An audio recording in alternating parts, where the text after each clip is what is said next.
Thank you very much for stopping by the Gordon Miller podcast. You're in for a real treat today as I want to talk about fishing. Yes, fishing. Now, fishing is a very, very, very underrated activity where you're able to, well, first, if you're going to go fishing, individuals, you probably already know this, but you need a fishing license. You can get a day license for or a month. I honestly, it's last time I did it was I got like a 6 month license. I can't remember how much I paid for it, but it's that's one thing I have to get out there, and I got to get out and fish a little more. One of my goals is to get out and fish. There are so many fishes, fishes. Gosh, I said fishes. I apologize. There's so many fish out there in the sea. You got so many different types. You have you got your walleye, personal favorite of mine. I mean, perch is actually a personal favorite to catch.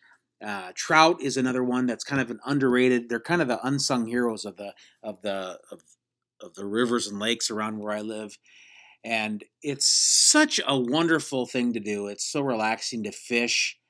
And you get then it's sometimes it can be a little tedious where you're waiting and then all of a sudden you got it, and then that's like the best thing where you've been waiting all day long, but then you finally get that fish.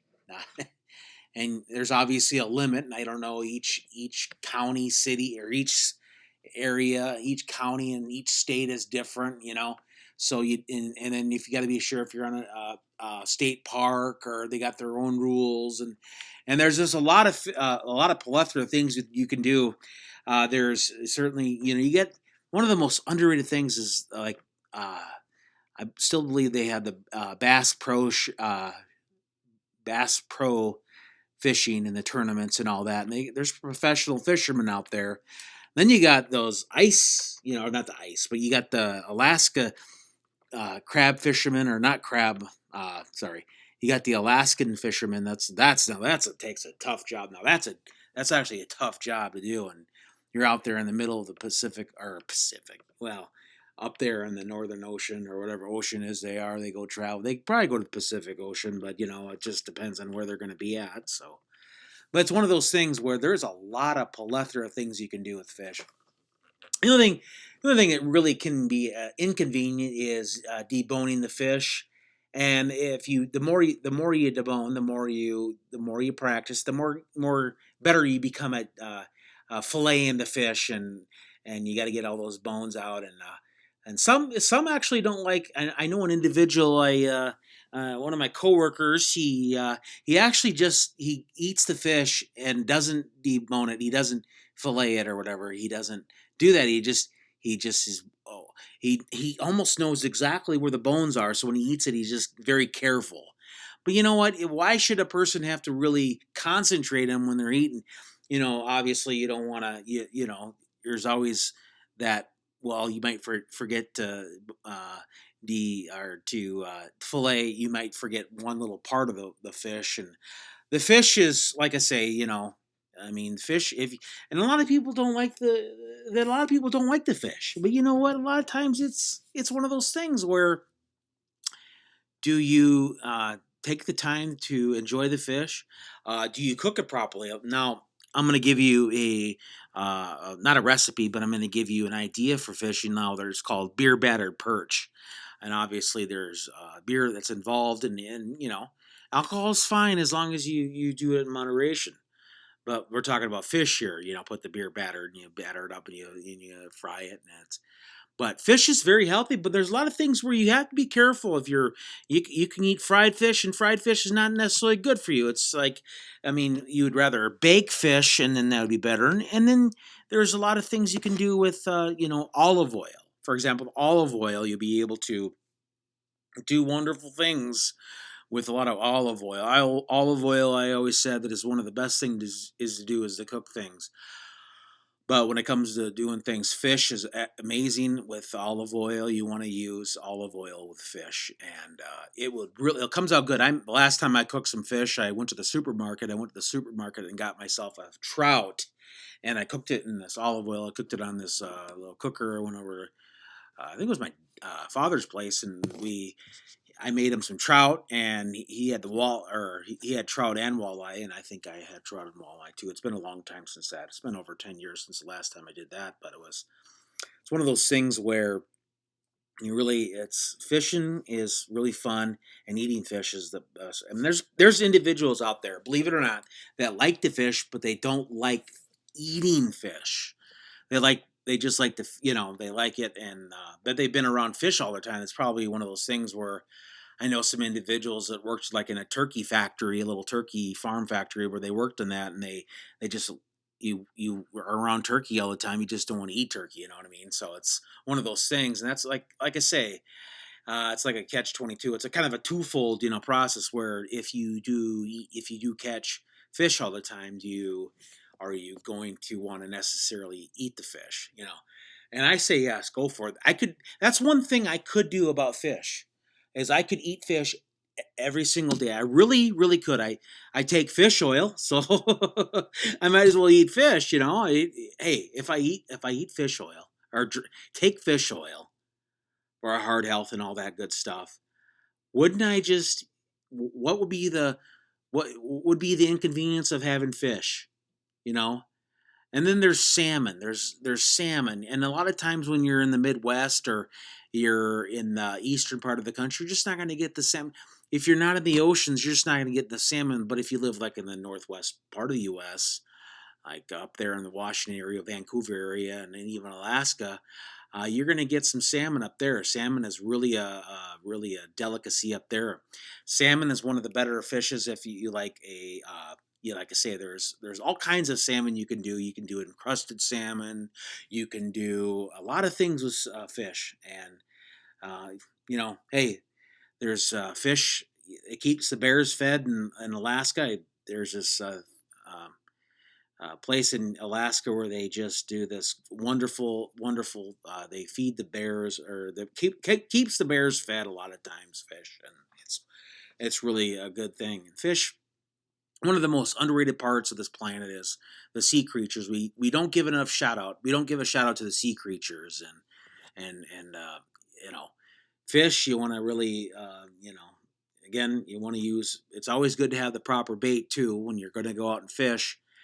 And you get your fishing license. Make sure to get your fishing license. It's very, very, very, very crucial. Get the fishing license, and like I say, if you get the fishing license, you'll be able to go fish. And there's a lot of areas there's a lot of lakes and waters, a lot of wonderful things to do with in this planet, where there's a lot of areas to fish. And fishing is one of those things that it's a national pastime. I think it's one of those things where it's pretty cool. You can if you have children or anything, you can take them fishing, and they'll probably enjoy the fish. They'll love the fishing, and the fishing is one of those things where it gets people connected. It gets people a common bond, and you'll be able to discuss things, and you'll just be able to do things, and you'll be able to talk about certain things, sports. You'll be able to it gets you away. It's kind of like one of those nice refreshers when you go fish. Fishing will take you away from take you away from not necessarily the problems of the world, but it get your mind off, and you really are at a peace. You're really at peace when you fish, and the the fishing is one of those things where you'll be able to have amazing time. Uh, the other day, well, not the last time I went fishing. I think it was a couple years ago. But me and my friend went up to the Mississippi River, and we were in Missouri River. I'm sorry, the Missouri River. We went fishing, and we got some walleye, and I think one of my friends caught some bass. And bass it was hard to come by, but the bass was, boy, he caught like a foot long, like a foot long fish. Now, like, not to be confused with the foot long sub, but it was one of those things where, like I say, the fishing was amazing. The fishing, if you go out and get fish, it's one of those things. I guarantee you, if you go fishing, you'll come back home, and fishing's been going along for thousands upon thousands upon thousands upon thousands of years. There's you go back and way back to ancient times, and they still were fish. They fished, and that was a lot of the individuals. That's all they could eat was fish, and that was the meat that they ate. There was, I mean, they focused on the fishing part of it, and a lot of individuals are fishermen. A lot of individuals are fisher ladies and things like that, and there were excellent fisher individuals, and they would fish, and they would use the proper bait. And nowadays you have so much an advantage, the technology you have to get the bait. You'd have amazing things to do with. Well, I'll just go over some interesting baits. You have your lures, you got your hooks, and obviously the red worm liquid is good. You can, and if you don't feel like going to a bait store, there's always Amazon. But I really highly encourage going to a bait store. That way, you'll have a variety of selection to choose from when you're getting your lures and your baits and your hooks and your all the other stuff. Now you get a lot of the lure baits and fish blood. You want to make sure to get the right kind of fish bait. And when I say fish blood, it's not real. It's the proper kind of. And some of the best freshwater fishing bait. If you have like leeches and worms, minnows, even grasshoppers are good. Crickets, just little bugs like that. They love it. They see that and then they go after the fish. Really want to do that. So, there's even, like I say, even bread and a little bit of just food. And so, and there's certain individuals or certain places where you're not allowed to use.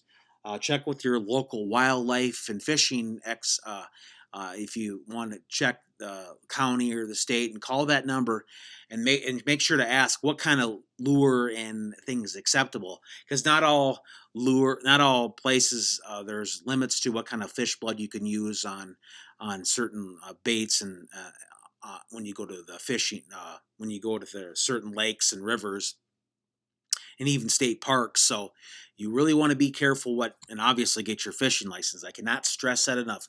If you want to go fishing, make sure to get the fishing license. That's very key. Very, very big.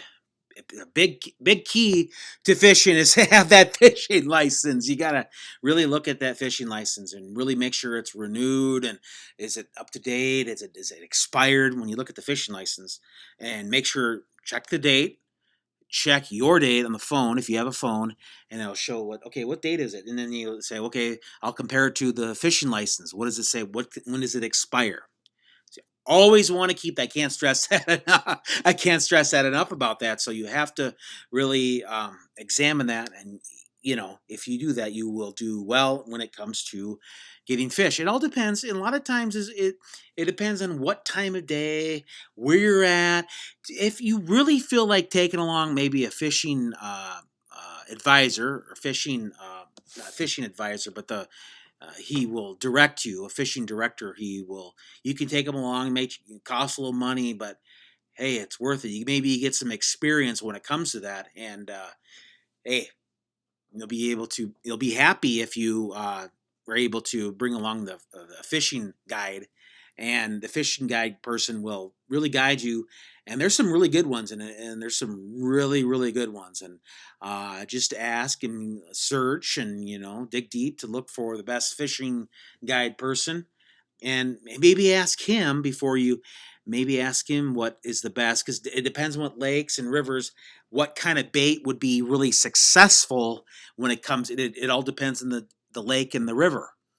Certain rivers and certain lakes have certain baits where your bait, it doesn't work well in this area. And then it talks about, during the day, will this bait work on this certain time of the day? Will this lure work in this area?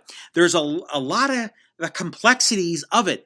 There's a lot of variables when it comes to your types of fishing lures and fishing baits that you do. What kind of hooks? Where do you place the hook on the fishing pole? Where are you going to do that? So there's a lot of fishing. You think, oh, it's just go up there and reel it in. No, there's a lot to it, and I really want you folks to understand. I really care for you folks when you look at fishing. When you look at fishing, you know, it's a process. It's a process. I mean, ask your lure. Take along somebody. If you haven't been fishing for a while, take the guide with you. Say, okay, I'm not placing that hook on the fishing hook. Are you placing the bait? Say you offer a lure or a little bit of that fish blood or something that's and certain, like I say, certain things are not allowed. But if you like I say, if you maybe ask the guide, if you have a guide with you, do you put it, maybe it's 1 millimeter off. The worm, you want to put the middle part of the hook towards or, because certain areas of the fish will not bite. I mean, you won't get a catch. So if you look at, there's a lot of variables that go along to fishing. See, it could be where it's just the bait is just a millimeter off. A millimeter off. And it will really cause, and what time of day? If it's sometimes a guide will say if it's 2 o'clock in the afternoon.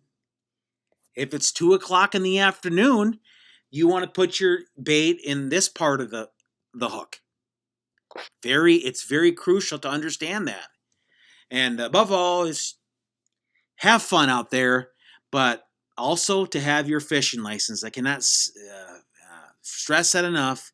And make sure to contact the Game Fish and Wildlife Park for what kind of lure is acceptable, what kind of how long, and the limit. Obviously, you want to make sure the limit is a respectable limit. You don't want to, like I say. So, well, I hope you enjoyed this podcast, and I hope you all have a good time and make sure to fish and have fun fishing. This is the Gordon Miller Podcast. Thank you very much.